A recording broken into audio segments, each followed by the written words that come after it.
Welcome back to Prompt Joust at Cleveland Concoction, Q&A session with authors. I'm Weston Kincade, and this is Marcus V. Calvert. And we'd like to extend a great thank you out to all the authors who competed this year. J.L. Gribble, Cindy Matthews, Megan Mackie, Joseph Matulich, Patricia Miller, and K.M. Herkes. And we at the House of Story Medics would like to thank Scott Sigler, best-selling author, for coming down here and showing us how to tell a tale. Thank you very much. You were amazing. And to all the other authors, I would like to say personally, thank you for participating. And, stay tuned. Yeah.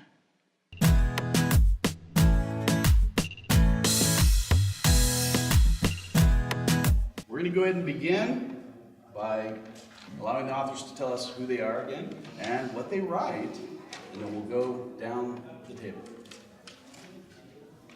Hi, my name is J.L. Gribble. I write urban fantasy and alternate history. I'm currently working on the Steel Empire series. The first book is Steel Victory. Book 4, Steel Time, is the most recent. I'm also a professional editor and an editor and contributing blogger to speculativechic.com. And you can find all about me at jlgribble.com. Nice.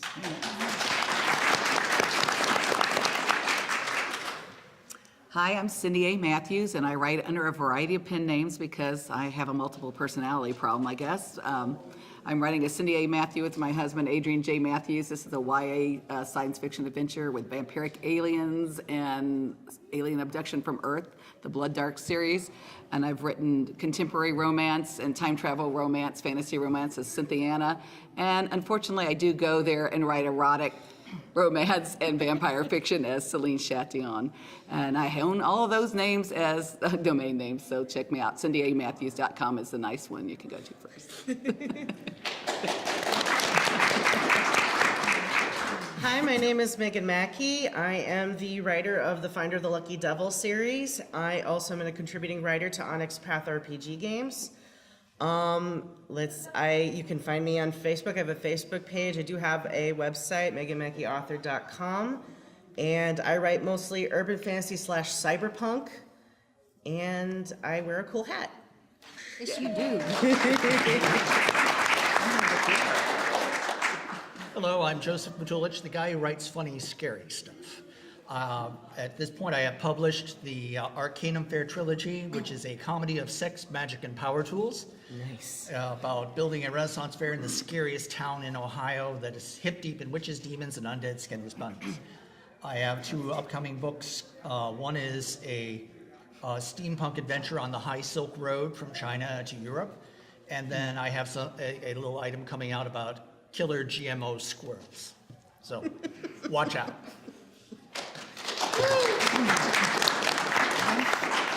Hi, I'm Patricia Miller, and I have worked as a mental health therapist for over 30 years.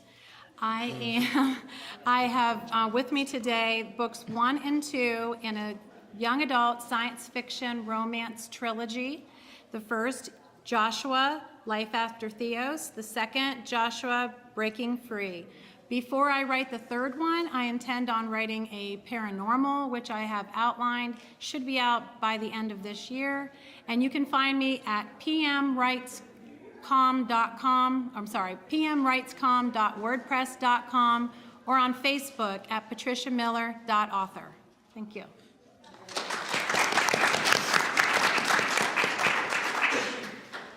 Hi, I'm Karen Herkes. I write as K.M. Herkes. I have a mystery thriller series set in the restored United States, which is a country at the founding fathers level of restoration after the downfall. That's my genius inventors, mysterious mercenaries, and the woman who saves them from themselves. And then I have the Rough Passages series, which is about superpowered grandmothers, monster marines, and radical teenagers in a world where you develop your superpowers if you're going to somewhere between the ages of 40 and 60-ish.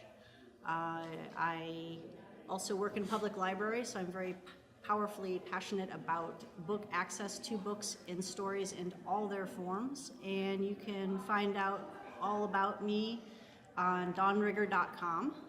And I have free stickers if you would like a reminder of where that website is. I'm Scott Sigler. You can learn about me at scottsigler.com. I do a weekly fiction podcast where I give away all my stories for free as serialized audiobooks. You can subscribe at scottsigler.com/subscribe. Right now we're in the middle of Earthcore, which has been a big seller for us on Audible. And you can get caught up on the whole story. We're on episode 37. It ends at 41. So if you want to binge that whole book, go to /subscribe and get everything there. I write modern day hard science horror. So I describe it as Stephen King used actual science like Michael Crichton. It's kind of in that ballpark right there. And then we write a very different series called the Galactic Football League, which is American Pro Football League 700 years in the future with aliens playing different positions based on their physiology. And it's a big quest series as our outcast quarterback from an all-human system, very racist, religious system, has to come into the big leagues with all the other races and build a team and learn how to be a leader and go after the championship. And every team's owned by organized crime, and lots of murders happen on a regular basis.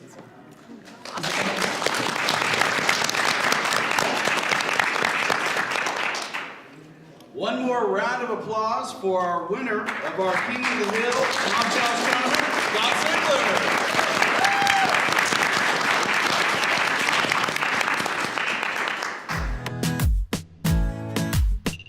Yes. I was just wondering if you could give me kind of a 30-second, 5-second, what you thought of it, how you felt about it from everybody. I know that a few of you went very far, so maybe tell how that kind of influenced you. So. I did improv in college, so this is like coming home for me. Yeah, this is different. I think I need about an hour, though, to get something into 30 seconds or 60 seconds because, you usually have to cut out a lot of words to get down to something that small. So this is a really interesting challenge, I thought. I might have been cheating because I'm a trained actor. Oh, ringer. So Ringer! Part of the big reason I got into writing and playwriting and things like that was just because I couldn't get through auditions. So, but yeah. I wasn't cheating because I have training in Vio's Spolen improv method. It didn't do me a damn bit of good. But it was fun. Yeah, it was a lot of fun. It was my first time doing anything like this, and I tend to get anxious before I do things like this, but I'm well known to push myself forward and dive into the unknown and just see what happens, and I think it was a great deal of fun. I'd love to do it again, and that way I would know a little bit more about how fast the time goes.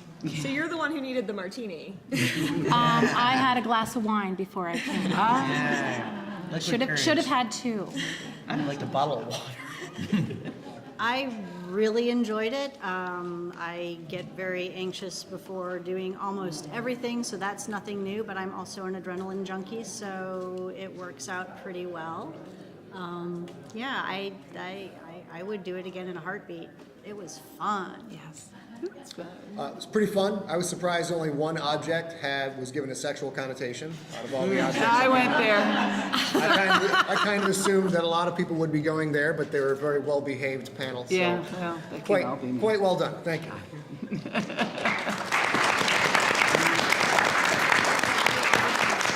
Okay, we have a question from our illustrious veteran, Marcus Matulich. Okay, I'm curious. Why do you guys write? Oh, good question. Why do you write? Because I'm stupid. Can't do anything else. Because kidnapping people and making them acting out the scenarios I make up would be illegal. I lost my role-playing group, so I just had to keep writing the stories all on my own. My role-playing group wouldn't cooperate. Writing is great therapy. Yeah, we can work out a lot. We can make the world in our own image sometimes because we're a little impatient for God to get it right. Being the writers. A lot of stories live inside me, and when I couldn't find the way to convey the story that somebody else wanted to tell, and everyone in my life kept telling me I really am a writer and that I'm really surprised by the things that you do and say and the ideas you put together, you really should be writing. But it took a very long, winding journey through living the story understanding the structure of story to getting to the point where I could write the story. And now the stories are coming out of me at last. And it's sort of it's become a cathartic release of what I needed to do all along. In more seriousness, the stories that I wanted to read didn't exist, so I had to take it upon myself to put them out into the world. I started my love for science fiction when I was very young, and my brother would sit on me and make me watch Star Trek because that way I couldn't get to the remote. But then I found, when the joke was on him, I ended up loving it. And after that, then I went on to be a therapist, and I had the honor, and still do have the honor, to meet so many people. And as a result, I tend to be sitting in places where everyone else is maybe enjoying a band, but I'm looking at the vat of whatever behind them and the window behind them, and I'm thinking two people in an office, they got in an argument, bang, he died, threw him through the window down into the vats. That's just the way my mind thinks. And I have all these stories, and I just want to put them somewhere. People watching is fun. It's wonderful. Yeah, I think if yes. you're a storyteller at heart, that's all you can do is watch people and what's behind their behavior, which is why I got a psych degree, because I wanted to know what was behind their behavior and put it down on paper, though. Another question? Yes. If you guys could go one-on-one with any author, storyteller, and it's fashioned just like this, where you're given an object and you're going head-to-head with your ultimate idol.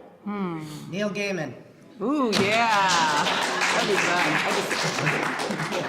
Harlan Ellison, because I enjoy pain. Okay. I'd also go with Harlan Ellison because it'd be fun to watch him complain about it and get grumpy and say why he doesn't want to do this unless he's getting paid. So. Oh, yeah.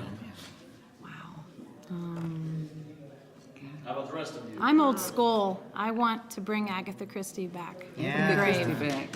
When the There is a storyteller. I was going to say Neil Gaiman. You can say Neil Gaiman. Anyone else? Yeah. I'll say Laura Ingalls Wilder because I liked her as a child. Yeah. Okay. Write what you know, maybe. Yeah. Any final questions? Yes. If you could change what object you got, which object would you have chosen? I wish that I'd gone there. She left the door open. That was my immediate thought, and then I was like, no, She took this is not the appropriate venue. Ooh. And then maybe I would have won. And I don't have any appropriate. So I wouldn't have changed the object, but I may have gone there. I would have liked the stone egg. Yeah. There's a lot of potential in an egg, so for 60 seconds you can get a lot Hey, out see, of it. Yes. I went blank when I saw the egg. I was just complete. Yeah. I just got I know. trained, so I don't even know what I said. I don't even remember the story I told. I wouldn't change my object. I would just change my pace because I was going to go there. And I didn't have time. I would have gone for the glass insulator because I grew up with people who like to shoot them off a power plant. Yes. I could come up Oh, with wow. a real good Collected story. them, but how much I could do a story on any one of them, so. Could. Could, I could do, they all are fun. The lighter worked out well for me, so I'm happy with that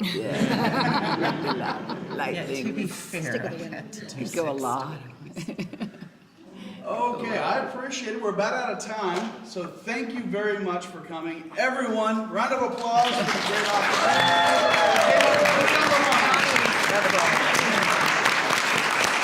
Thank you for coming to watch and join us, and I hope that you will take a look at Prompt Joust online or on YouTube. Yeah. So come and join us.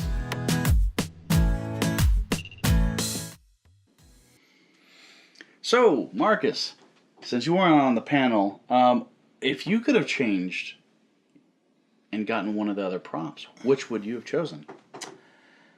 I'm thinking maybe the whistle. I might have come up with an interesting story there. The Dragon Blade's a close second, though. That one's a little too easy. Someone has the rotten luck of being permanently shrunk down. Weapons master designs the blade, yada, yada, yada. That whistle, at that moment, with such a short amount of time to work with, think it up, I'm kind of curious where I would have thought it with. I'm not trying today. I have a day off here, all right? But let's say I was running with the whistle. But what about you? Oh, that's a hard one. I liked a few of them. You know, I've been really kind of aching to write something fantasy, And the little dagger, now I've got gnomes in my brain wanting to write a story about that. Somehow the gnomes save the world. But I also liked the stuffed dragon, and I could see that becoming a real dragon somehow, or maybe a mini dragon. But the dragon egg too. That just looks cool. I could see going a lot of places with that. And I liked your idea about Storage Wars, so take it and really run with it as a dragon egg, and having some kind of special power or somehow imbues power into its chosen mate or something like that. That, I don't know. That's where I'd take it. Here's the thing. I changed my answer right now. Okay. Had I like 4 or 5 seconds, I would have said whistle. I'm listening to you talk. You know what? I want that blade. You know what I would have gone with? Ninja leprechauns, man. There's a dead body, and someone leaves that behind as a calling card, and you don't find it until well after, like way into the autopsy. Because it's a leprechaun and it's ninja small. leprechauns, yes, with ninja grace and skills. Like it's sticking in someone's eye or something, like deep down, something, I don't know what, but yeah. But you never know what kind of stories you're going to find at Cleveland Concoction in the Author's Alley. So come on by. This year they had 40 authors. And it was incredible. The variety of books was amazing. I mean, imagine guiding someone down a grand tour of everything from outlawed sorcery to Chinese martial arts stories to time traveler tales. It was amazing. Short story anthologies and all that. But let's get back to the core question. Why do you write?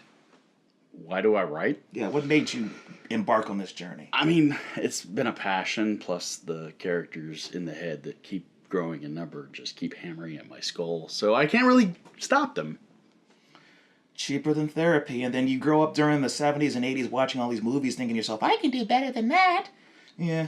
But then you sit down and you have this typewriter in front of you, and you try to write, and you realize storytelling's in the blood. Mm-hmm. As I was saying, anyone can be a writer, but a writer, like when it's in your blood, sometimes can't be anything else. Mm-hmm. That was me. Well, this went really well. And I'd like to thank everyone again, all the great authors, for joining us. I hope you, as all of our watchers, enjoyed the stories, the competition. Join us next year, 2020, March, for Cleveland Concoction. And I would like to give quick props to the House of Story Medics. Those guys just kept up with us, kept moving fast, made scenes work, made the backgrounds work, the settings, the lighting, the sound. They made us look good. Bravo. And I don't know, did they take off a few pounds, add a few pounds? I don't know. That could have been the camera. But yeah. Now, if you'd like to see more, remember to subscribe. There's a bell. And our books, there are links to our books below. So thanks again. Have a great day. Take care.